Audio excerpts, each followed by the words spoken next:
जय हिंद बच्चों। संस्कृत में अपना पाठ चल रहा था सावित्री बाई फुले। वैसे तो क्लास में हमने इसे पढ़ लिया है, फिर भी जिनको नहीं समझ में आया है या फिर जो बच्चे एब्सेंट थे वो एक बार फिर से इसको ज़रूर देख लें। फिर इसके हम प्रश्न उत्तर करेंगे, ठीक है। तो एक बार इसकी पूरी पाठ की दोहराई हम कर लेते हैं। सभी बच्चे वीडियो को यहीं पर रोक कर दोबारा चलाना है। रोकना किस लिए है, आप सभी इस वीडियो को रोककर अपनी संस्कृत की पुस्तक निकाल लीजिए। पुस्तक में पेज नंबर 76-77 पेज नंबर जो है निकाल लीजिए, जिसमें अपना पाठ है सावित्री बाई फुले। तो यह पाठ किसके लिए है, किसको समर्पित है या फिर किसके लिए किसके योगदान पर केंद्रित है, तो सावित्री बाई फुले के योगदान पर केंद्रित यह पाठ हम पढ़ेंगे, ठीक है। आशा करता हूँ सभी ने अपनी पुस्तक आगे रख ली होगी। वीडियो को रोककर दोबारा चलाना है। तो यहाँ पर पुस्तक में हम पाठ शुरू करते हैं। ऊपरी निर्मितम चित्रम पश्यत, ऊपर निर्मित जो चित्र है उसे देखो। तो ये जो ऊपर निर्मित, यहाँ पर जो ऊपर बना हुआ चित्र है इसको हमें देखना है, यानी कि ऊपरी निर्मित चित्रम पश्यत, ऊपर निर्मित जो चित्र है, ऊपर बने हुए चित्र को देखो। इदम चित्रम कस्याचित पाठशालाया वर्तते, इदम यह चित्रम चित्र कस्याचित किसी पाठशालाया, पाठशाला वर्तते पाठशाला का है, यह चित्र किसी पाठशाला का है।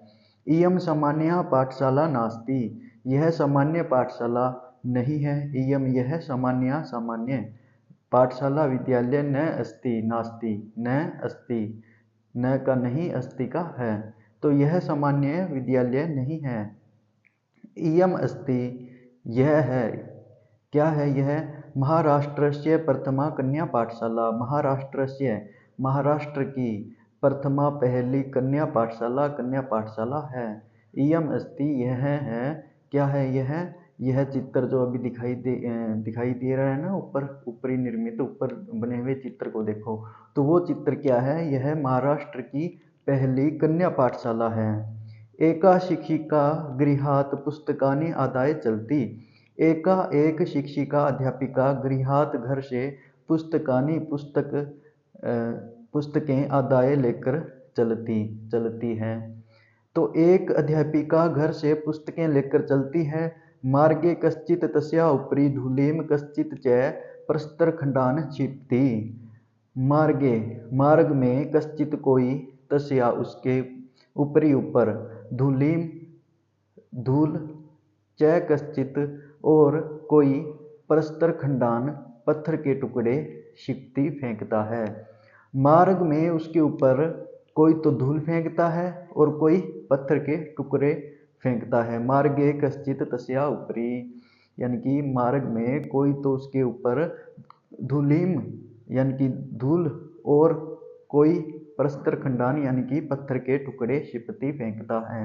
मार्ग में उसके ऊपर जब वो पुस्तकें लेकर चलती है तो रास्ते में जो कुछ लोग मिलते हैं उसको, तो वो कुछ लोग तो उसके ऊपर धूल मिट्टी फेंकते हैं और कुछ जो है वो पत्थर के टुकड़े फेंकते हैं। परंतु वह कौन, सावित्री बाई फुले, सव दृढ़ निश्चयात न विचलती, सव दृढ़ अपने दृढ़ निश्चय से, न नहीं विचलती विचलित होती है, परंतु वह अपने दृढ़ निश्चय से विचलित नहीं होती है। सव विद्यालय कन्या भी स विनोदम आलपंती सा अध्यापने संलग्ना भवती, सव विद्यालय अपने विद्यालय में कन्या भी लड़कियों से, सविनोदम से हंसी मजाक के साथ, आलम्पति बात करती हुई, सा अध्यापने वह पढ़ाने में, संलग्ना भवती पढ़ाने में लगी होती है। उसे बाहर इतना टॉर्चर किया जा रहा है फिर भी वह अपने विद्यालय में लड़कियों के साथ, कन्याओं के साथ हंसी मजाक के साथ, सीधा ही नहीं हंसी मजाक के साथ, अब किसी के दिमाग में इतना प्रेशर हो यानी कि टॉर्चर हो, है एक प्रकार से बाहर से तो दुखी है ना, फिर भी वह कन्याओं को हंसी मजाक के साथ बातें करती हुई अपने अध्यापन कार्य में लगी रहती हैं, पढ़ाने में लगी होती है। ठीक है। तस्या स्वकीयम अध्ययनम अपि सहैव प्रचलति। तस्या उसका, स्वकीयम अपना, अध्ययनम अपि अध्ययन भी, सहैव साथ, प्रचलति साथ ही चलता है। का इयम महिला, कौन है यह महिला। अपि यूयम इमाम महिला जानिथ, क्या। अपि यूयम इमाम महिलाम जानिथ, क्या तुम सब, यूयम यानी कि तुम सब, इमाम इस, महिलाम महिला को, जानिथ जानते हो। का इयम महिला, कौन है यह महिला। अपि यूयम इमाम, क्या तुम सब इस, महिलाम जानिथ, क्या तुम सब इस महिला को जानते हो। इयम एव महाराष्ट्रस्य प्रथमा महिला शिक्षिका सावित्रीबाई फुले नामधेया। इयम एव यह है, कौन है यह, महाराष्ट्रस्य महाराष्ट्र की, प्रथमा पहली, महिला शिक्षिका सावित्रीबाई फुले नामधेया, पहली महिला शिक्षिका सावित्रीबाई फुले हैं। यह ही महाराष्ट्र की पहली महिला शिक्षिका सावित्रीबाई फुले हैं। जनवरी मासस्य तृतीय दिवसे 1831 तमे ख्रीष्टाब्दे महाराष्ट्रस्य नायगांव नाम्नि स्थाने सावित्री अजायत। 3 जनवरी सन 1831 में महाराष्ट्र के नायगांव नामक स्थान पर सावित्री अजायत यानी कि सावित्री का जन्म हुआ। कब जन्म हुआ था सावित्रीबाई फुले का, तो 3 जनवरी 1831 में। कहाँ पर हुआ था, महाराष्ट्र के नायगांव में नामक स्थान पर सावित्री का जन्म हुआ। तस्या माता लक्ष्मीबाई पिता च खंडोजी इति अभिहितो। तस्या उसकी माता लक्ष्मीबाई, खंडोजी इति अभिहितो तथा, च पिता यानी कि और पिता, खंडोजी इति और खंडोजी उनके पिता का नाम है, खंडोजी नामक हुए हैं। उनकी माता का नाम लक्ष्मीबाई तथा पिता खंडोजी नामक हुए हैं। 9 वर्ष देशिया सा ज्योतिबा फुले महोदयेन परिणीता। 9 वर्ष देशिया 9 वर्ष की अवस्था में, सा वह, ज्योतिबा फुले महोदय के साथ, परिणीता ब्याही गई। 9 वर्ष की अवस्था में वह ज्योतिबा फुले महोदय के साथ ब्याही गई। सह अपि तदानीं 13 वर्ष कल्प एव आसीत। उस समय सह अपि वह भी, कौन, ज्योतिबा फुले महोदय जो उनके पति थे सावित्रीबाई फुले के, वह भी उस समय वह भी 13 वर्ष कल्प एव आसीत, सिर्फ 13 वर्ष के ही थे। ये तो ही सह स्त्री शिक्षाया प्रबल समर्थक आसीत, अतः सावित्रिया मनसि स्थिता अध्ययन अभिलाषा उत्साहम प्राप्तवती। क्योंकि सह वह स्त्री शिक्षा के प्रबल समर्थक आसीत, प्रबल समर्थक थे। कौन थे, ज्योतिबा फुले महोदय जो कि सावित्रीबाई फुले के पति थे, वो भी स्त्री शिक्षा के प्रबल समर्थक थे। अतः इसी कारण से सावित्रिया मनसि स्थित अध्ययन अभिलाषा उत्साहम प्राप्तवती, इसीलिए सावित्रीबाई फुले के मन में स्थित जो पढ़ने की इच्छा, अध्ययन अभिलाषा यानी कि पढ़ने की जो इच्छा थी, उसको बल प्राप्त हुआ, उत्साहम प्राप्तवती यानी कि बल प्राप्त हुआ। क्योंकि वह कौन, वह सावित्रीबाई फुले के पति ज्योतिबा फुले महोदय, वह क्या थे, स्त्री शिक्षा या प्रबल समर्थक, स्त्री शिक्षा के प्रबल समर्थक थे। इसीलिए सावित्री के मन में स्थित पढ़ने की जो इच्छा थी, उसको बल प्राप्त हुआ। इतः परम सा स आग्रहम आंग्ल भाषाया अपि अध्ययनम कृतवती। इससे बढ़कर उसने आग्रह पूर्वक अंग्रेजी भाषा का भी अध्ययन किया। 1848 तमे ख्रीष्टाब्दे पुणे नगरे सावित्री ज्योतिबा महोदयेन सह कन्यानां कृते प्रदेशस्य प्रथमं विद्यालयम् आरभत। 1848 तमे ख्रीष्टाब्दे 1848 ईस्वी में पुणे नगरे सावित्री ज्योतिबा महोदयेन सह सावित्री ने नगर में पुणे नगर में सावित्री ने ज्योतिबा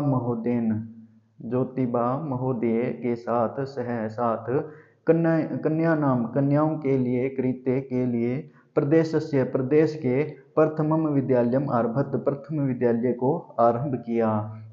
1848 ईस्वी में सन पुणे में सावित्री ने ज्योतिबा महोदय जो उनके पति थे ज्योतिबा फुले महोदय उनके साथ कन्याओं के लिए प्रदेश के प्रथम विद्यालय को आरंभ किया। तदानीं सा केवलम सप्तदश वर्षीया आसीत्, तब वह केवल 17 वर्ष की थी। तदानीं सा तब वह केवल सप्तदश वर्षीया 17 वर्ष की आसीत् थी। 1851 तमे ख्रीष्टाब्दे अस्पृश्यत्वात् तिरस्कृतस्य समुदायस्य बालिकानां कृते पृथक्तया तया अपरः विद्यालयः प्रारब्ध। 1851 में छुआछूत के कारण अस्पृश्यत्वात् उस टाइम में थोड़ा ये ज़्यादा ही थे ना, छुआछूत की भावना ये भी ज़्यादा ही थी क्योंकि 1851 की बात हो रही है यहाँ पर। तो 1851 में छुआछूत के कारण अपमानित तिरस्कृतस्य यानी कि तिरस्कार किए हुए अपमानित समुदाय की बालिका नाम कृते बालिकाओं के लिए पृथक यानी कि उनसे अलग जो पहले एक स्कूल खोला था उससे अलग सिर्फ उन बालिकाओं के लिए पृथक उसके द्वारा दूसरा स्कूल पृथया उसके द्वारा अपरः दूसरा विद्यालय प्रारंभ किया गया। सामाजिक कुरीति नाम सावित्री मुखरम विरोधम अकरोत्।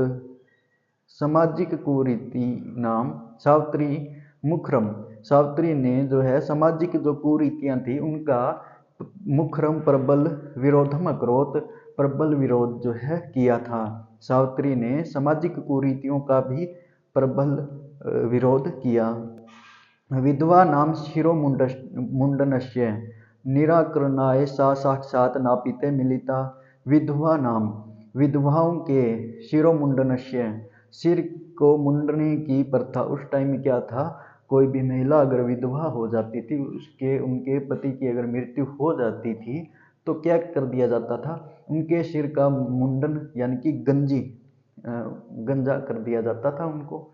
तो उसके निराकरण यानी कि उसको दूर करने के लिए साक्षात वह खुद नापिते मिलिता नाई लोगों से मिली। विधवाओं के सिर को मुंडने की प्रथा को दूर करने के लिए वह साक्षात नाई लोगों से मिली। फलतः केचन नापिता अश्याम रूढ़हु सहभागिताम अत्यजन। फलतः यानी कि फलस्वरूप केचन कुछ नापिता नाइयों ने अश्याम इस रूढ़हु रिवाज में सहभागिता का अत्यजन त्याग कर दिया। यानी कि जो सिर का मुंडन करते थे उन्होंने इस प्रथा को त्याग कर दिया। उसमें जो वो सहयोग दे रहे थे ना सिर मुंडन करने का, वो उस सहयोग का त्याग कर दिया, यानी कि उन्होंने वो सिर का मुंडन करना बंद कर दिया कुछ नाइयों ने। तो एकदा सावित्र्या मार्गे दृष्टम यत कूपम निक्षा शीर्णवस्त्रावृता तथा कथिता निम्न जातियाः काश्चित् नार्यः जलम पातुम याचन्ते सम। एकदा एक बार सावित्री ने मार्गे दृष्टम मार्ग में देखा यत की कूपम निक्षा कुएं के पास शीर्ण वस्त्र आवृता फटे पुराने वस्त्रों से ढकी हुई तथा कथित निम्न जाति की काश्चित कुछ नार्य स्त्रियां जलम पातुम याचनते सम जल पीने की याचना कर रही थी। एक बार सावित्री ने क्या देखा, एक बार सावित्री ने मार्ग में देखा कि कुएं के पास फटे पुराने वस्त्रों से ढकी हुई शीर्ण वस्त्र आवृता ढकी हुई तथा कथित निम्न जाति की कुछ स्त्रियां जो है जल पीने के लिए याचना कर रही थी। उच्च वर्गीय उपहासम तेय कुपात जल उद्धरणम अवार्यन। तो उच्च वर्गीय उपहासम, उच्च वर्ग वाले उनका मजाक उड़ाते हुए, कुर्वन्ते करते हुए, उड़ाते हुए, कुपाम कुपात कुएं से, जल उद्धरणम जल निकालने के लिए, अवार्यन मना कर रहे थे। उच्च वर्ग वाले जो है उनका मजाक उड़ाते हुए कुएं से जल निकालने के लिए मना कर रहे थे। सावित्री एतत् अपमानम सोढुम न अशक्नोति। सावित्री इस अपमान को सहन न कर सकी।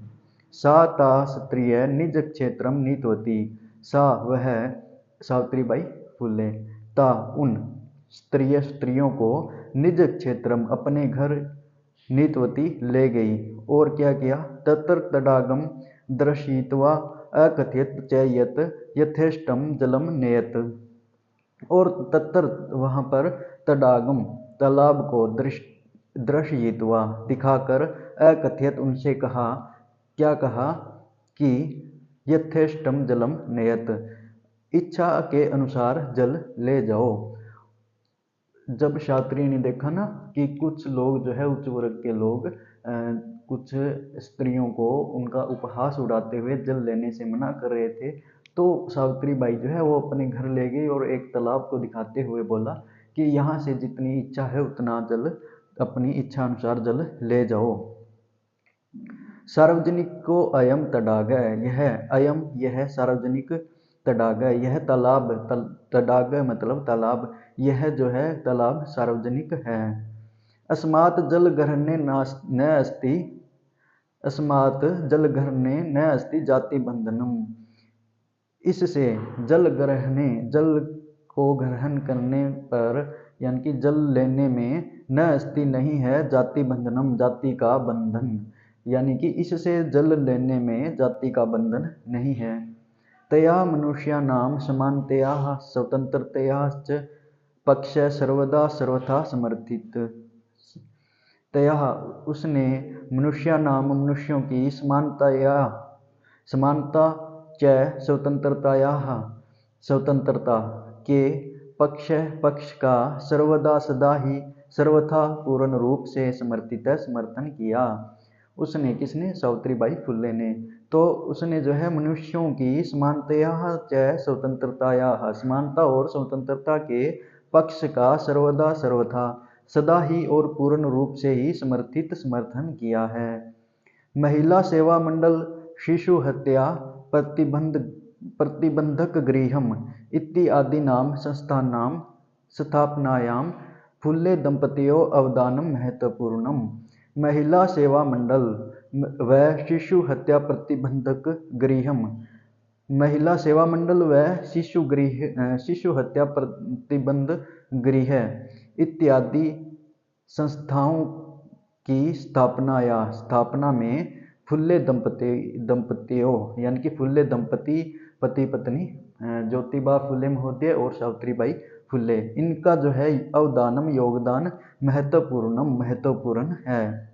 सत्यशोधक मंडलस्य गतिविधिषु अपि सावित्री अतीव सक्रिया आसीत्। सत्यशोधक मंडल की गतिविधियों में भी सावित्री जो है अतीव सक्रिय, अत्यधिक सक्रिय आसीत् थी। सत्यशोधक मंडल की गतिविधियों में भी सावित्री अत्यधिक सक्रिय थी। अस्य मंडलस्य उद्देश्यम आसीत्, इस मंडल का उद्देश्य था, किस मंडल का, सत्यशोधक मंडल का क्या था, उत्पीड़ितानां समुदायानां स्वाधिकरण प्रति जागरणम इति। उत्पीड़ित यानी कि सताए गए समुदायों का अपने स्वाधि, अपने कारण प्रति, अधिकारों के प्रति, जागरणम इति, जागरण यानी कि उनको जागरूक करना। सताए गए जो समुदाय के लोग थे उनको अपने अधिकार के प्रति जागरूक करना इस मंडल का उद्देश्य था। किस मंडल का उद्देश्य था, तो सत्यशोधक मंडल का उद्देश्य था। और इसकी गतिविधियों में सावित्री जो है वो अत्यधिक सक्रिय थी। सावित्री अनेका संस्था प्रशासन कौशलेन संचालित होती। सावित्री जो है, सावित्री ने अनेक संस्था, संस्थाओं को प्रशासन कौशल के द्वारा संचालित होती के द्वारा चलाया। सावित्री ने अनेक संस्थाओं को प्रशासन कौशल के द्वारा चलाया। दुर्भिक्ष काले प्लेग काले च सा पीड़ित जना नाम अश्रांतम अविरतम च सेवाम अकरोत।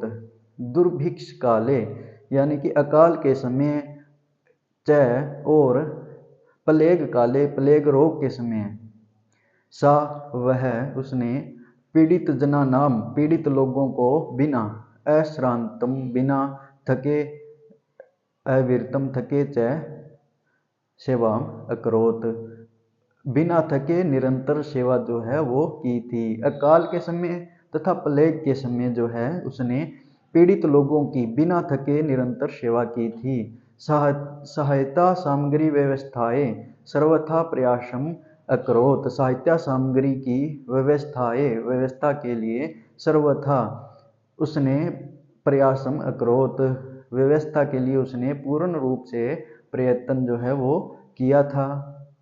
महारोग प्रसार काले महारोग के प्रसार के समय सेवारता सा स्वयं सेवा में लगी हुई वह स्वयं असाध्य रोगेन ग्रस्ता असाध्य रोग से ग्रस्त होकर सन 1897 तमे ख्रीष्टाब्दे दिवंगता 1897 में मृत्यु को प्राप्त हो गई।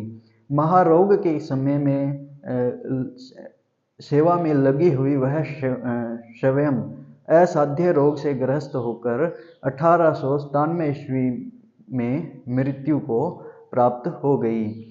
साहित्य रचना अपि सावित्री महीयते। साहित्य रचना के द्वारा भी साहित्य रचना में भी सावित्री महीयते सावित्री जो है वो महान है। तस्या काव्य संकलन द्वयम वर्तते। उसके दो काव्य संकलन है, कौन कौन से हैं? तो काव्य फुल्ले तथा सुबोध रत्नाकर। काव्य फुल्ले सुबोध रत्नाकर च इति। काव्य फुल्ले तथा सुबोध रत्नाकर ये दो उसके काव्य संकलन हैं। भारत देशे महिला उत्थानस्य गहन अवबोधाय सावित्री महोदयाया जीवन चरितम अवश्यम अध्येतव्यम। भारत देश में महिला उत्थानस्य महिलाओं की उन्नति के लिए गहन अवबोधाय उन्नति को गहन गहराई से समझने के लिए अवबोध के लिए समझने के लिए सावित्री महोदया के जीवन चरित्र का अवश्य अध्येतव्यम अध्ययन करना चाहिए। भारत देश में महिलाओं की उन्नति को गहराई से समझने के लिए सावित्री महोदया के जीवन चरित्र का अवश्यम अध्येतव्यम यानी कि अवश्य अध्ययन करना चाहिए। यह था अपना सावित्रीबाई फुल्ले वाला पाठ। आशा करता हूँ सभी को अच्छे से समझ में आया होगा। अभी हम इसके प्रश्न उत्तर देख लेते हैं कुछ, ठीक है। पहला प्रश्न है एक पदेन उत्तरम उत्तरत। इसका पहले क है, क प्रश्न क्या है? कीदृशा नाम कुरीति नाम सावित्री मुखरम विरोधम अकरोत। कौन सी कुरीतियों का सावित्री ने प्रबल विरोध किया था? तो सामाजिक कुरीति नाम पहला जो है क है, इसका आंसर ये हो जाएगा। सामाजिक कुरीति नाम यानी कि सामाजिक कुरीतियों का प्रबल विरोध किया था किसने? सावित्रीबाई फुले ने। के कुपात जल उद्धरणम अवार्यन। कौन कुएं से जल लेने से मना कर रहे थे? कौन कर रहे थे? तो उच्च वर्गीय लोग, उच्च वर्गीय जन जो है, उच्च वर्ग के लोग जो थे वो कुएं से जल लेने से मना कर रहे थे, ठीक है। तो दूसरे ख का आंसर हो जाएगा उच्च वर्गीय। ग प्रश्न है का सदृढ़ निश्चयात न विचलती। कौन जो है वो सदृढ़ निश्चयात अपने खुद के दृढ़ निश्चय से नहीं विचलित हुई। कौन जो है वो अपने खुद के दृढ़ निश्चय से विचलित नहीं हुई। तो कौन नहीं हुई थी? सा यानी कि सावित्रीबाई फुले। सावित्रीबाई फुले जो है वह अपने दृढ़ निश्चय से क्या नहीं हुई थी? विचलित नहीं हुई थी। उसके ऊपर धूल मिट्टी और पत्थर के टुकड़े भी फेंके जाते थे, लेकिन वो जो है अपने सदृढ़, उसका जो दृढ़ निश्चय था कन्याओं को पढ़ाना, उससे वह विचलित नहीं हुई थी।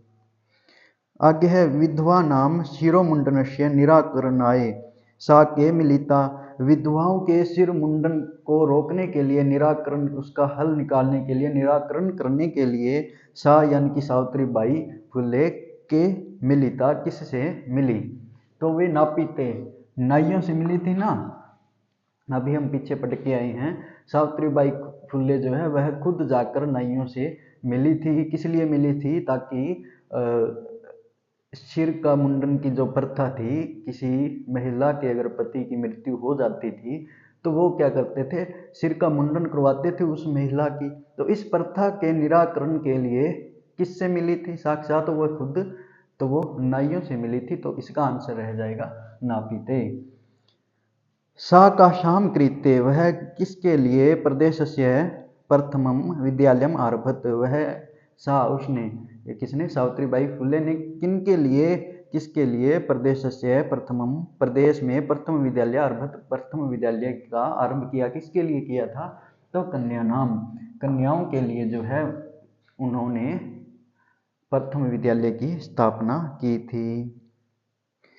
किम किम सह माना सावित्री बाई सदृढ़ निश्चयात न विचलती, क्या क्या सहन करके सावित्री बाई फुले जो है वो सदृढ़, अपने दृढ़ निश्चय से विचलित नहीं हुई थी। तो सव ऊपरी धूलिम परस्तर खंडान च सहमाना, यानी कि सव ऊपरी खुद के ऊपर धूलिम धूल मिट्टी, परस्त और परस्तर खंडान पत्थर के टुकड़े उसके ऊपर डाले जाते थे ना, जब वह पुस्तक लेकर निकलती थी विद्यालय के लिए, तो उसके ऊपर कुछ लोग तो धूल फेंकते थे और कुछ लोग क्या करते थे, पत्थर के टुकड़े फेंकते थे। तो उनको सहमाना, सहन करते हुए सावित्री बाई फुले जो है सब दृढ़ निश्चयात, अपने दृढ़ निश्चय से न विचलती, विचलित नहीं हुई थी।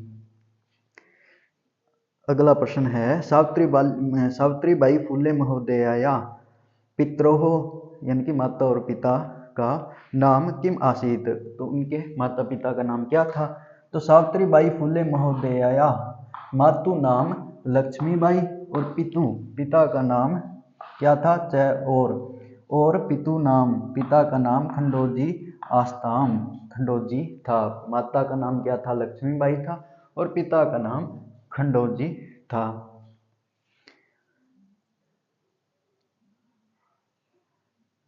ये दूसरा प्रश्न शुरू हो गया। एक पद वाला तो हमने यहाँ तक है, अंग तक, ठीक है, क से अंग तक। ये दूसरे का क का उत्तर था, ठीक है। दूसरे प्रश्न के क का उत्तर की किम किम सह माना सावित्री बाई सब दृढ़ निश्चयात न विचलती, क्या क्या सहन करते हुए सावित्री बाई अपने दृढ़ निश्चय से विचलित नहीं हुई। ये ख जो है वो दूसरे के ख का आंसर है, उत्तर है, ठीक है। यहाँ पर सिर्फ उत्तर लिखे गए हैं, प्रश्न आप बुक में देख रहे होंगे। सावित्री बाई फुले महोदया या पितरोह नाम किम आसीत, तो सावित्री बाई फुले महोदया मातु नाम लक्ष्मीबाई, माता का नाम लक्ष्मीबाई था, च और पितु नाम, पिता का नाम खंडोजी आस्ताम, खंडोजी था। अब गह प्रश्न है विवाह अनंतरम अपि सावित्र्या मनसि अध्ययन अभिलाषा कथम उत्साहम प्राप्तवती, विवाह के बाद सावित्री के मन में जो अध्ययन की अभिलाषा थी वो उसको कैसे बल की प्राप्ति हुई, यानी कि उसको कैसे सपोर्ट मिला। तो विवाह अनंतरम अपि, विवाह के पश्चात भी सावित्री के मन में जो अध्ययन अभिलाषा, अध्ययन पढ़ने की जो इच्छा थी, अभिलाषा थी, वह स्वपतियु, अपने पति, पिता नहीं पति, स्वपतियु अपने पति के प्रयत्न से उत्साहम प्राप्तवती, अपने पति के प्रयत्न से बल को जो वो प्राप्त हुई, अध्ययन की इच्छा, सावित्री बाई के पढ़ने की जो इच्छा थी मन में, वो अपने पति, कौन थे सावित्री बाई के पति? तो ज्योतिबा फुले महोदय, ठीक है। तो तो ये दूसरे के गए का आंसर है। इस वीडियो में हम इतने ही प्रश्न करेंगे, अगली वीडियो में सिर्फ प्रश्न की रहेगी। यहाँ तक आपको आशा करता हूँ समझ में आया होगा। फिर भी नहीं आया है तो उसको पेंसिल से अंडरलाइन कर लीजिएगा, वो आपको क्लास में समझा दिया जाएगा। ठीक है, चलिए मिलते हैं अगली वीडियो में, तब तक के लिए थैंक यू। जय हिंद, जय भारत।